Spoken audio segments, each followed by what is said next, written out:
Hi, this is just a short video to explain how to play the card game XENO. I'm going to go over the setup, gameplay, endgame, and card descriptions and powers. Make sure to check out our channel Salted Bush to see us play XENO and other games. With that, let's talk about how to set up the game. To set up the game, shuffle the 18 character cards and place the deck face down on the table. Now, have each player draw a card from the deck. Remember, this is a strategy card game, so you probably don't want to let the others know what your cards are. Once everyone has drawn, take one card from the deck and place it face down and sideways next to the deck. This is the reincarnation card. When the hero card is forced to be thrown away by a power other than the Emperor, the player who had the hero can get back into the game with this card. Now that the cards are set up, decide who plays first. Some people do oldest or youngest first, others play it by who woke up first, and usually on our channel we do whoever has the highest card and we just redraw and reshuffle. From here, gameplay continues clockwise from the first player.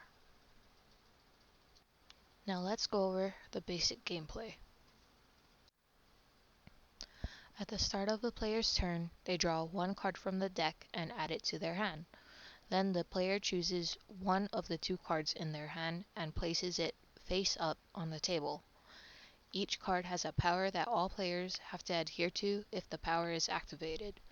The timing of when the power is effective varies depending on the card. Once the card is played, it is discarded.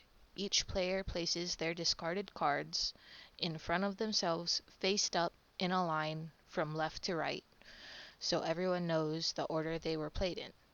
These discarded cards are the key to guess the other player's hands.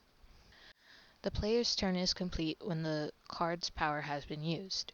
Repeat the turns until all cards in the deck are gone or there is only one player left. The reincarnation card should not be used as the deck. It is only used when the hero reincarnates. There are a couple more things explained in this image. Feel free to pause the video to read them before we move on to the endgame. The game will end when any of the following conditions are met. The first is when the deck has been exhausted. In this case, all players left in the game reveal their hand and the player with the highest card wins. If there are two players and they have the same card, the game ends in a draw. The second condition is when all the players except one have dropped out. The last player standing wins. The last condition is when everyone has dropped out. If a player's card is the same as the other of another player who is confronted with the power of the noble, both will drop out. If there are no players left, the game ends in a draw. So, all the rules are covered. Let's go over the cards and their powers. The first card we're going to go over is the hero card. The hero has the highest rank of 10 and its effects are hiding and reincarnation. The hero card cannot be placed in the play area. If a player is forced to drop it due to any power other than the Emperor, the player can get back into the game with the reincarnation card. The second card we're going to go over is the Emperor card. The Emperor has a rank of 9 and has the effect Public Execution.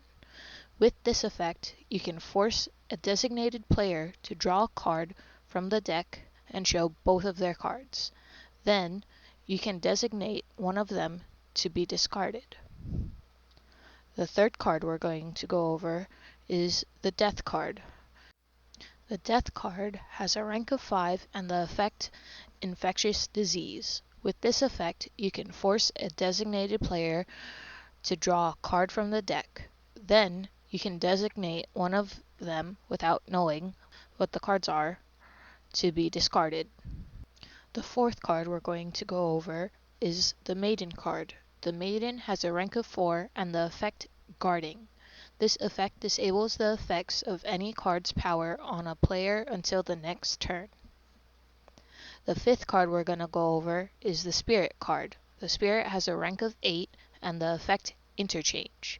This effect makes you exchange hands with a designated player. The next card we're going to go over is the Scholar card. The Scholar has a rank of 7 and the effect Selection. This effect has the player draw 3 cards from the deck on their next turn instead of drawing just 1. Then the player selects one of the 3 cards and returns the rest back to the deck. The seventh card we're going to go over is the Fortune Teller card. The Fortune Teller has a rank of 3 and the effect Seeing Through. With this effect, you can check the hand of a designated player. The eighth card we're going to go over is the Soldier card. The Soldier has a rank of 2 and the effect Investigation. With this effect, you can force a designated player to drop out if you guess their hand correctly. The ninth card we're going to go over is the Noble card. The Noble has a rank of 6 and the effect Showdown. This effect discloses the hand of a designated player, and the player that has the smallest rank card drops out. Make sure not to unintentionally disclose the hand to other players. The last card we're going to go over is the Boy card. The Boy has a rank of 1 and the effect Revolution. The first player to discard the Boy has no effect, but the second player to discard the Boy has the same power as the Emperor, Public Execution. Now you're ready to play. If you want to watch a few playthroughs, make sure to like and subscribe. Thanks for watching.